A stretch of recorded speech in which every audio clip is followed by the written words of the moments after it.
how to sell a home. I can't wait to go over that with you. My slide deck. I cannot find my slide deck. This will not happen on the next presentation. So the first thing that you want to do when you're thinking about selling your home is give us a call. Give us a call. We need to discuss with you what you love about the home. You know, what have you done any major remodels on the home in the last, 3 to 5 years? Have you redone the kitchen? Have you added something onto the home that's not reflected on county records? Have you put a new roof on the home? That's important. That's important, especially in Oklahoma. Am I right? Yeah, that's very important. What's the age of the HVAC? Tell me a little bit about your neighbors, and then help me rank your home on a scale of 1 to 10. And the reason that we're going to go over these questions when you first call in is because after this conversation, we're going to put together a market valuation report, And the thing about the market valuation report is it is going to tell you what similar homes in the area are selling for. Now, there's no exact one-for-one home. There's not.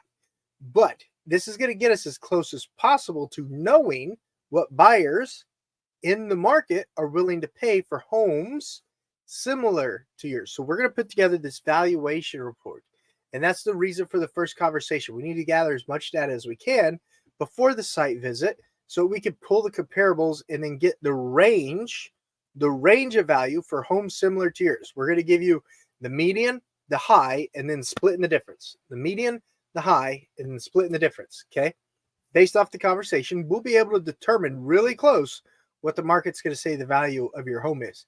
But Josh, don't you have to see our home to be able to do that? This is a range. And then based on the conversation, we're able to narrow it down during the photo shoot and putting the sign in the ground. Then we can finalize the price. This is just a guide to get us in the same ballpark, to make sure that we're giving you pertinent information and that we're both on the same page. So that's the whole reason for that call, so we can put together that valuation report. Does that make sense? Okay, perfect. All right. Once we get that report put together, we're going to go over it. I'm going to email it over to you. One of the agents that I work with, we're going to email it over to you so that we can discuss it in detail. So we know what your walkaway money is. We've already discussed why you're selling the house. You've already told us everything about the home. And then we put together the valuation report. So the numbers are some of the most important things during the transaction. So that's the very first thing we want to go over with you when you reach out to us for us to help you get your home sold. So talk about the home and do the valuation report. Step 1. Step 2, email the valuation report to you so that we can discuss the results of that to make sure we're both in line on the numbers and we're getting you your goal and getting you what you need to get to that next step. So we'll go over the valuation report and we'll book the photo shoot. So step number 2, go over the valuation report, make sure we're both on the same page as far as the numbers go for the house, and we'll book the photo shoot. Well, Josh, what? You haven't seen the house yet? Nope. No, we haven't. We're going to finalize the list price at the photo shoot, guys. The real estate market is a real estate market. Homes are going to sell for the range that homes are going to sell in, and banks are going to loan on homes for what the range of homes sell at. It's a pretty straightforward market. Now, there are things. Well, I've got a $100,000 pool. Great. That is important, and that does add value. I am not taking away from that $100,000 pool at all. It does add value. I've got a $60,000 shop. That adds value. We need to know that information, and that's something that we already discussed on step 1. Okay, so we want to schedule the photo shoot so that when the house is show ready, basically, when the house is show ready, we can go over, shoot the photos, and we can also nail down and finalize that price. So like I just said, step 3, we do the photo shoot. We talk about any other decluttering or cleaning that we need to do because you already decluttered and cleaned for the photo shoot. We talk about any additional declutter and cleaning that's needed now that the photo shoot is over. And then we also finalize the price. Okay. So you already know the range a house will sell for. And then when we're looking at it during the photo shoot, we can really nail it down. Hey, this home is more of a 7 out of a 10. It's not necessarily a 10 out of a 10. Here's where the market's going to sell the home at. And you'll be able to look at those numbers and we'll be able to reach an agreement on the numbers to sell the home. Does that make sense?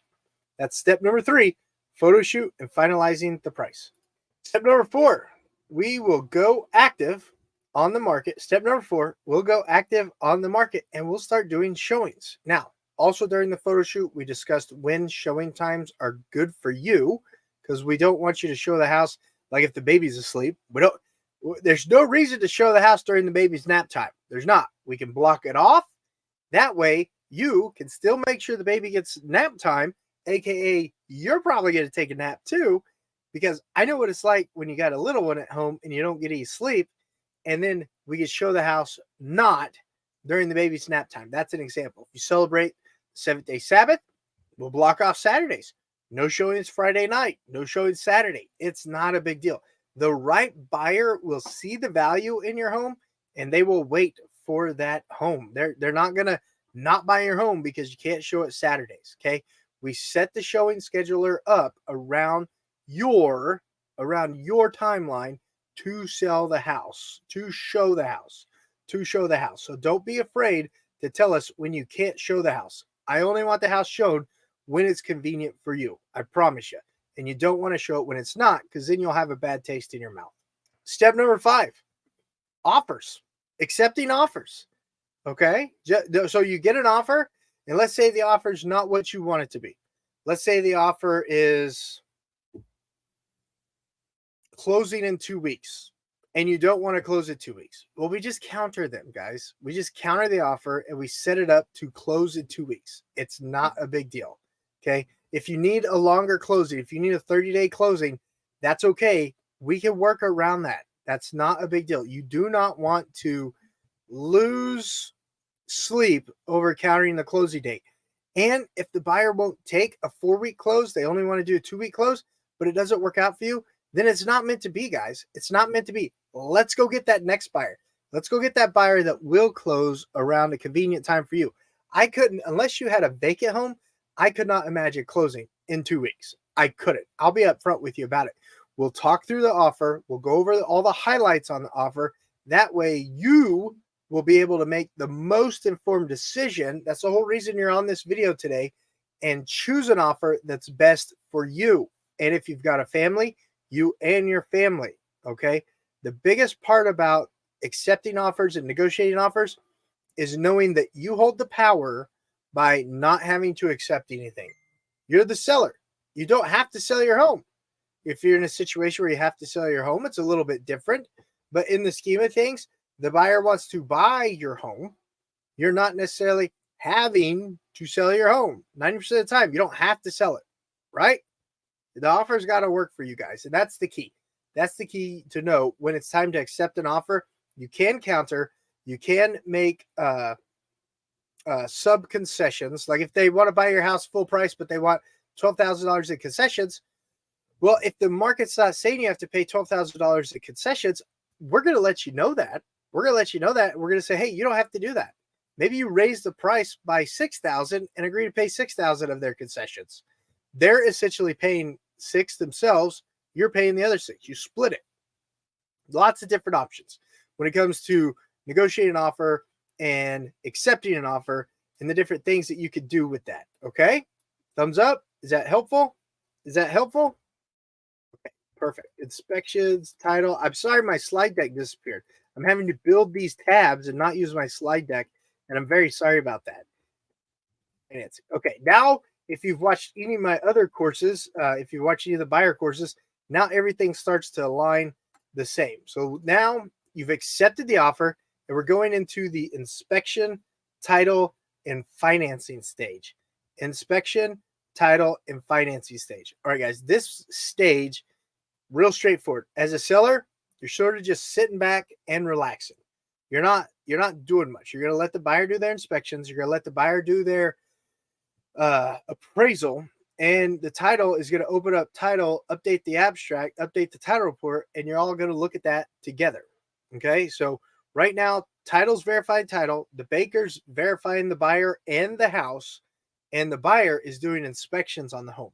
So you as a seller during step 6, you don't really have much to do. You're really just kind of, you're not doing much at all. You're not doing much at all during this stage. You're just kind of sitting and waiting.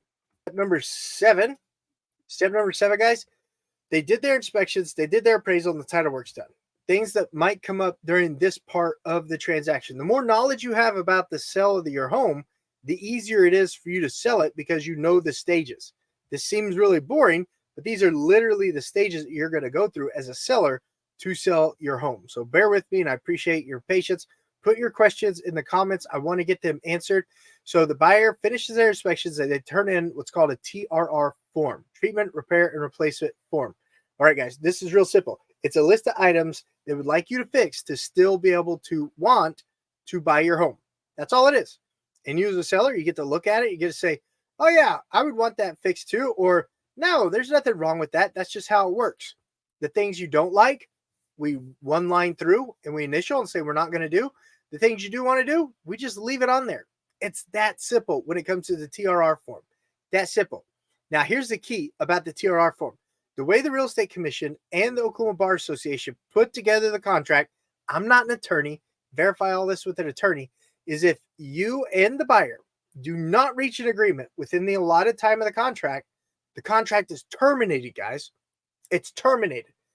So when you look at those list of items, if it's for like easy to do list items, do them. If your goal is to sell the house, just do them. Just get them done. Get them over with. But if they're crazy items, if they're like, oh, the house needs a whole brand new foundation, and it doesn't, we just one line through it. We just one line through it. That's all we do. One line through it. And then we send it back. And if it works out, great. If it doesn't work out, no worries. No worries. We go back on the market. We get another buyer. That makes sense? Thumbs up. Thumbs up. That makes sense. Clouds on title. If something comes up and the title company says, this is a cloud, this is how we got to clear it, that's what we work to do. As a seller, that's what we work to do. If it's a cloud that's crazy, ridiculous, that you didn't even know about, then sometimes we have to hire an attorney to get it removed. Sometimes sellers have to do that to get clouds removed. But we just take that as it comes up. Sometimes it's a road agreement, and we need everyone to sign off on a road agreement. Sometimes that's just what we have to do. Not a big deal. Not a big deal. And then appraisal conditions. These are items that have to be remedied, and the appraiser has to come verify that they're remedied for the bank to loan the money. So when we take a look at that list, everything's negotiable. Say, we're not going to fix that. That's up to the buyer to fix. We're not going to fix that. And we see what happens. We see what happens. Maybe the buyer wants to go fix it. But if it's something you don't want to fix, it's something the buyer doesn't want to fix, once again, the contract is void. It's terminated. The buyer gets to earn his money back. We go get a new buyer. That's what we do. That's what we do. But if it's something quick, easy, and simple, something that you can fix because you're a handy man or a handy woman, then fix it. Just fix it real quick. Just not a big deal. Just go ahead and fix it. Does that make sense on appraisal conditions? Thumbs up. Thumbs up if you guys are sticking with me here. Thumbs up. And item number 8, guys, it's the repair walkthrough, the final walkthrough, and closing. So the repair walkthrough is real straightforward. Whatever repairs are made, the buyers usually send their inspector back out. They look at the repairs and make sure they were done right. That's it. That's the repair walkthrough. If the inspector says they weren't done right, then you call the tradesman who did the repairs and say, hey, these aren't done right. The buyer just had this inspected. Get your butt over here and fix this. If you did the repairs yourself, then you got to have that conversation with yourself. Okay, you have that conversation with yourself. Final walkthrough. When you move out, you want to do a high dust, a wipe down, and a broom/vacuum clean. So dust off all the fuzz off any of the lights, wipe off all the countertops, wipe out all the cabinets, wipe off all the countertops, and then vacuum everything up and broom it clean. Don't leave a bunch of dust bunnies everywhere for that buyer to see on the final walkthrough. As a seller, you're constantly selling your house all the way to closing. All the way to closing. Okay? So don't leave a bunch of dust bunnies everywhere and weird granola mix stuff underneath your couch. I know that because every time I move my couch, I'm like, where did all this food come from? Don't leave that for the buyer. Wipe all the fuzz off of the lights. That should already be done. You should have done that before the photo shoot. Wipe out all the cabinets. Wipe off the countertops. Vacuum and sweep everything up. Don't leave the house all ratty. That's not going to set it up for a good closing. It's not at all. Okay? That's the final walkthrough. Do not cancel any utilities until you are closed and funded. Don't cancel utilities until you're closed and funded. Did you guys hear me out there on the back row? Do not cancel utilities until you're closed and funded, guys. If something happens, you can't close, and this is a Friday, and the city shut off the utilities, and you're going to end up having to spend the weekend at your house, you're not going to have utilities till Monday. The Real Estate Commission and the Bar Association, they're smart. They've been around the block. They wrote in the contract that the seller is to keep all the utilities on until closing and funding. That is very, very, very, very, very important. You do not want those utilities to be off before the property is closed and funded, because you don't want to be without utilities if something bad happens. And also, the buyer needs those utilities to do the final walkthrough. Well, shouldn't they have them turned on in their name by now? Yes. But if not, the contract still says you have to keep them on as a seller. So keep them on until you're closed and funded. It's real simple, real simple. All right. And then closing. We go to closing. The buyer goes in first. They usually sign. We wait while they sign. They finish signing. We go in as the sellers. We sign. And then we come out and we exchange pleasantries. We tell them how excited we are that they're buying the home. We tell them how excited we are and how much they'll love the neighborhood, or how much they'll love the town, or how much they'll love the area. We tell them everything about being excited about the home. We're still selling the home to them. You have to be a seller. Sell the home to them even after closing. Once the title company finishes funding, they hand you the check. You hand the buyers the keys. And you say, congratulations on your new home. You're going to love it. Thank you so much. We have so many memories there. We cannot wait to hear about your memories. You close out the deal. The name seller, you're selling the home. Keep talking positive about the home and be excited for the couple who just bought your home and gave you a fat check for it, okay? That's something to celebrate, all right? That's super exciting.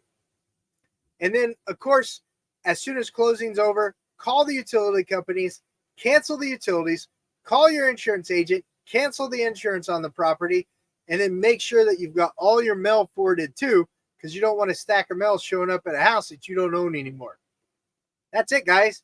That's how easy it is to sell your home. So in less than 20 minutes, you just learned the 8 steps to selling your home. If you found value in today's video, guys, I absolutely want you to give me a call, shoot me a text, send me an email, contact information down below in the description. We're here to help you get your house sold. My name is Josh Barnett with eXp Realty. Subscribe to the channel, like the business page, etc., etc. Do all that cool social media stuff, guys, and I'll see you on the next video. If you've ever thought about a career in real estate, know that I want to talk to you about that too. And I'm going to go ahead and let you guys go on that note in watching a video, short little video on how my real estate brokerage, eXp Realty, is obsessed with your success as an agent. If you've ever thought about a career in real estate, I want to talk to you about it. Let's go ahead and roll that video right now. Welcome to eXp Realty. This is an overview of one of the most innovative real estate brokerage models today. A global community designed, powered, and owned by our agents and partners, transforming the real estate experience.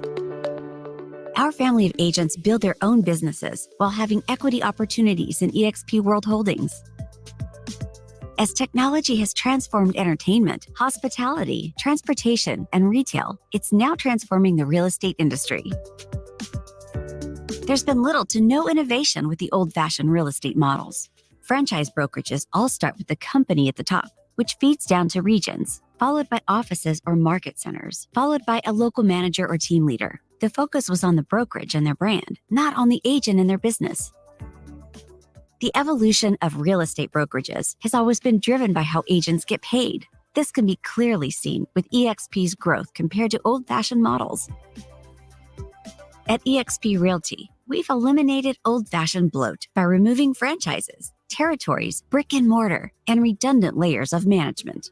By doing this, we've created opportunity to give equity back to the agents and have made the agent the focal point of their business. We do this by having multiple income opportunities within our model and leveraging our fully immersive cloud office environment where agents enjoy 24/7 access to state-of-the-art collaborative tools, coaching, support, and socialization.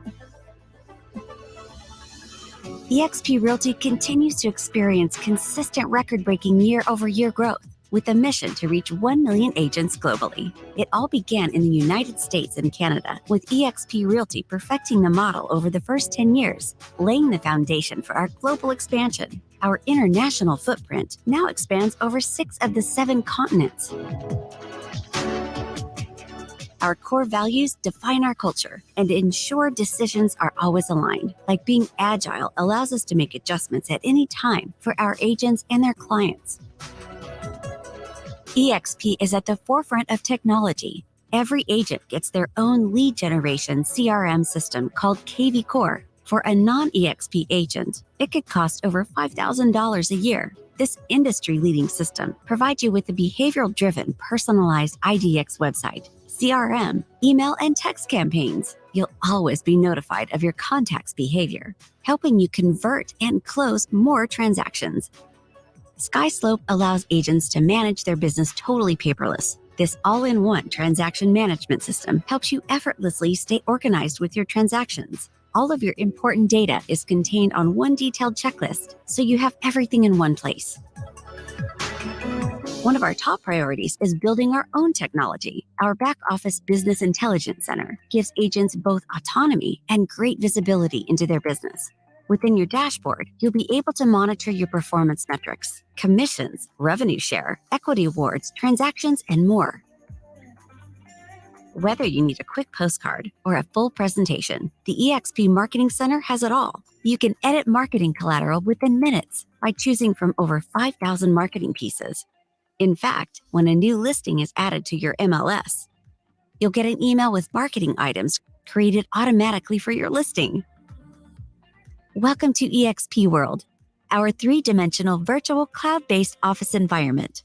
Meet, learn, and collaborate with agents and staff from anywhere with an internet connection. Join a meeting or training within a community via your phone, tablet, or computer. In eXp World, agents get real-time live support from our over 1,000 full-time staff members. Access over 80 hours of live training weekly in eXp World. Our training focuses on industry best practices, how to grow profitable real estate business, professional development, and much more. These sessions are taught not only by our highly experienced training department professionals, but also by our top producing agents and teams from around the world. eXp Realty agents also have access to Workplace by Facebook, which is a dedicated and secure working space to connect, communicate, and collaborate with other agents and eXp staff. You'll be able to use familiar Facebook features like newsfeed, groups, messages, and events to get things done quickly and efficiently.